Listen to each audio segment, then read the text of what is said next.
Mega Noticias con Paco Ramírez.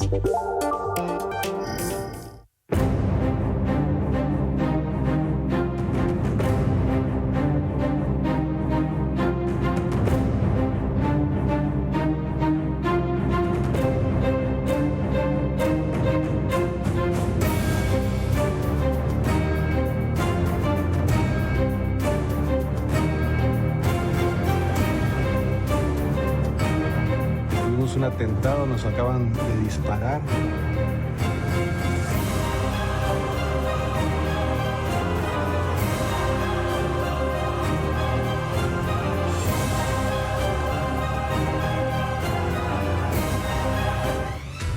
A 75 días del proceso electoral sigue la violencia política en México. Ayer, Joaquín Martínez, alcalde de Chahuites, en Oaxaca. Son más de 43 políticos asesinados, 18 de ellos candidatos. Las solicitudes de protección al alza. 79 candidatos federales han requerido seguridad, entre ellos los presidenciables. El país se enfrenta, lo hemos dicho aquí varias veces, una crisis que pone en entredicho la integridad del sistema democrático. A pesar de los llamados de Naciones Unidas y la preocupación expresada por diversas instituciones, la respuesta oficial es el silencio. No acepta el tema, lo minimiza, no le dedica tiempo, rehuyendo las verdades incómodas de promesas no cumplidas. Lo de Cazones en Veracruz, a plena luz del día, es brutal, recordando quién manda, como lo hicieron en 2011 en Boca del Río, pero aquí no pasa nada. Las cifras, los datos, Jorge Chaparro, adelante. Hola, ¿qué tal? Antonio Crespo Bolaños, regidor de Morena, fue asesinado esta tarde en la cabecera municipal de Chilapa, Guerrero. El presidente de Morena en el estado, Jacinto González Barona, aseguró que el edil estaba en una lista de activistas amenazados presuntamente por la delincuencia organizada. Apenas ayer habían asesinado al presidente municipal de Chahuites, Oaxaca, Joaquín Martínez. Estos casos muestran la violencia que pesa sobre las personas que buscan un cargo en la elección de junio próximo o que están ligados a la política en el territorio nacional. Tan solo en Jalisco, el PRI denunció que en 15 municipios decidió retirar a sus candidatos ante las amenazas del crimen organizado. En su último reporte sobre violencia política, la consultora Integralia había advertido que hasta el 29 de febrero, 12 candidatos o precandidatos habían sido asesinados en lo que va de la presente contienda, es decir, desde el 7 de septiembre pasado. Sin embargo, una contabilidad de Mega Noticias registró 6 homicidios más de candidatos, con lo que suman al menos 18. Otro estudio del Laboratorio Electoral muestra que desde el 4 de junio de 2023 al 19 de marzo de 2024 suman 125 casos de agresiones contra personas ligadas a la política en todo el país. De estos, 40 hombres y 6 mujeres fueron asesinados, sin contar los 2 casos que ya te conté al principio. Y 24 de ellos eran candidatos o precandidatos a algún puesto electoral. 79 candidatos han solicitado protección ante las amenazas que han recibido, lo que marca el proceso electoral como uno de los más violentos en la historia. Mientras en Palacio siguen diciendo que es culpa de los medios porque se magnifica la violencia, ojalá se lo pudiera decir a todas esas víctimas que solo se trata de una exageración. Volvemos al estudio contigo.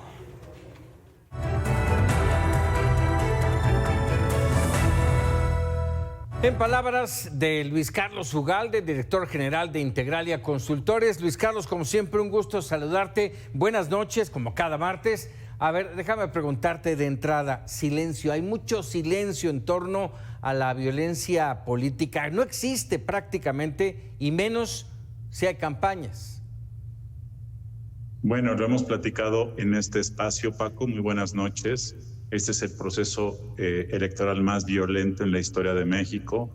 Ya van más de 250 actos de violencia, con 22 candidatos que ya han sido asesinados en las últimas semanas. En marzo prácticamente hemos tenido un deceso diario en promedio y lo que estamos viendo es algo fuera de control. Esta es la realidad, no es una exageración, son los hechos evidentes que vemos todos los días que están ocurriendo y que desafortunadamente van a seguir ocurriendo en las próximas semanas. Lamentable y bueno, evidentemente ha sido recurrente lamentablemente este tema, como bien apuntas Luis Carlos, y bueno, es el reflejo claro de lo que está pasando en el país. El crimen organizado con esto está incidiendo directamente en el proceso electoral. Está incidiendo en el control territorial en el país, en la rectoría de actividades, en el cobro de piso, en el control de la obra pública, en la venta de materiales de construcción, en extorsión. Eso está ocurriendo. Quienes nos ven probablemente no padecen de manera directa esto, pero hay muchísimos mexicanos que en muchas zonas del país lo están haciendo. La semana pasada vimos una escena en Acapulco del crimen organizado cacheteando a transportistas para cobrarles derecho de piso, y eso es justamente lo que está ocurriendo. Ya no son las extorsiones a los grandes negocios, es la extorsión a cualquier persona que esté frente a este intento de captura que el crimen siempre hace de cualquier tipo de dinero, de cualquier tamaño de empresario, de un chofer inclusive. Eso lo estamos viendo, Paco.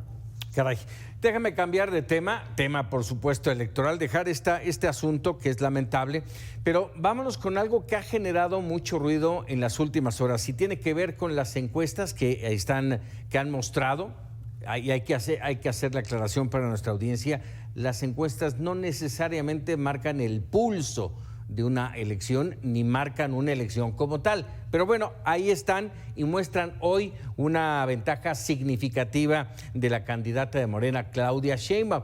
¿Cómo entender en este entorno, Luis Carlos, cómo entender el alertamiento del presidente sobre la preparación de un golpe de Estado técnico? López Obrador siempre juega, miente y manipula. En 2006 yo era presidente del Instituto Federal Electoral y en aquella ocasión, desde un año antes, dijo que el IFE le quería hacer fraude, pero en los hechos jugaba con las reglas del IFE. Entonces juega con las reglas y ataca las reglas. Y esta doble cachucha que usa siempre le da resultados, porque si gana la elección fue a pesar de las autoridades electorales. Si pierde fue por el fraude. Esto lo hizo en 2006, esto lo hizo en 2012, incluso en 2018 ganó y dijo que le habían querido hacer fraude y que había ganado porque el pueblo había salido en grandes números. Entonces, ahora que ni siquiera él es el candidato, recurre a lo mismo. Inventa un fraude, un golpe de Estado técnico, acusa a las autoridades que se lo están cometiendo solo para usarlo en caso necesario. Si pierde Sheinbaum, entonces dirá que fue por el fraude que ya nos platicó que va a ocurrir. Pero por otra parte, lo que está haciendo López Obrador en los hechos es que está gestando el proceso electoral más inequitativo de la historia moderna de México. Entonces, por un lado, está gestando una cancha dispareja, está gestando una trampa, está violentando la Constitución, eso está documentado, es obvio, es evidente. Y por otro lado dice que le quieren hacer trampa a él. Entonces, tú dime, Paco, ¿cómo es posible que por un lado hagas una cosa y por otro lado te hagas víctima de eso? Es una estrategia que López Obrador ha usado toda su vida y que está usando en este momento. Por todo esto que estás mencionando, Luis Carlos, ¿podríamos esperar un conflicto postelectoral? Sí, puede haber un conflicto postelectoral, desafortunadamente, y aquí quiero decir que lo que más le conviene a México es que gane quien gane, el resultado sea aceptado, que los perdedores o perdedoras le alcen la mano a la persona ganadora. Eso es lo que uno espera de cualquier elección por bien del país. Lo que sorprende es que la candidata oficial de López Obrador pues va arriba en las encuestas y uno supondría que el presidente debería de cuidar a su candidata y no estar generando estos pleitos callejeros. Y lo que está haciendo López Obrador es agraviando a los adversarios, a la oposición, y pueden causar con eso que si ganase Claudia Sheinbaum, la oposición se sienta tan agraviada por López Obrador que al final no reconozcan el resultado. O bien, si gana Xochitl, ya estamos seguros que López Obrador no va a aceptar el resultado y va a decir que hubo fraude. Entonces esto nos está conduciendo a un desenlace conflictivo innecesario.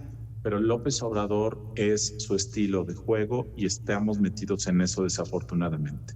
Dos temas más. El domingo pasado arrancaron este proceso, esta fase de debates. Inició Ciudad de México y Jalisco. Un primer apunte sobre estos debates. ¿Cómo los viste? Mira, los debates siempre son bienvenidos y creo que lo que la gente ve en los debates no solamente son las propuestas, sino el temperamento de las personas, cómo reaccionan, cómo critican, cómo atacan, cómo cuestionan, cómo reaccionan ante la crítica. Eso es muy importante. Yo no tuve la oportunidad de ver el de Jalisco, sí vi el de la Ciudad de México y me pareció que fue importante verlos en escena. En el caso de la Ciudad de México se trató de un debate de dos personas, Clara Brugada y Santiago Taboada. Creo yo que esa será la competencia real en los hechos y creo que lo que quedó ahí pues fueron dos visiones, la visión de la continuidad y la visión del cambio. La visión de la continuidad de Clara Brugada, que como Claudia Sheinbaum defienden que las cosas están bien, que deben seguir por la misma ruta, y la de Taboada, que dijo las cosas están mal en la Ciudad de México, urge cambiarlas. ¿De qué lado está la gente que nos ve? ¿De qué lado están los capitalinos? Pues hay unos de un lado y otros de otro lado. Pero creo que este debate, aunque fue visto por pocas personas, porque los debates en general son vistos por pocas personas, creo que ayudan a empezar a contrastar el temperamento. La inteligencia emocional, Paco, es tan importante, a veces más importante que las ideas o la experiencia o las propuestas concretas de campaña. Oye, ahora que mencionabas, visto por pocas personas, esperaríamos, al menos en lo personal así creo, esperaríamos que el 7 de abril no sea el caso, que sea verdaderamente un debate que jale la atención de los mexicanos. ¿Y qué podríamos esperar? ¿Esta misma ruta del debate de dos, aunque esté en tres? Yo creo que va a ser un debate que va a jalar más atención, es el primer debate presidencial. Dos, lo que vamos a ver ahí es justamente lo mismo. Yo creo que va a ser Claudia Sheinbaum diciendo que las cosas están bien, que ella va a darle continuidad, y Xóchitl Gálvez pues claramente diciendo que se requiere un cambio, que hay que mantener los programas sociales, pero hay que darle seguridad a los mexicanos. Y yo creo que el candidato de Movimiento Ciudadano se va a querer meter a la fiesta, a empujones, y va a tratar de decir que él es el verdadero cambio. Creo que va a atacar mucho a Xóchitl Gálvez. Creo que esa es la estrategia de Movimiento Ciudadano, atacar a Xóchitl Gálvez para hacerla caer y que ellos se suban en segundo lugar. Esto creo que no va a ocurrir, pero creo que eso es lo que vamos a ver. Entonces, pues así va a ser ese debate, creo yo, el próximo 7 de abril. Luis Carlos Ugalde, como siempre, agradecido. Nos vemos el próximo martes, ¿te parece? Claro que sí, Paco. Muy buenas noches. En palabras de el director general de Integralia Consultores.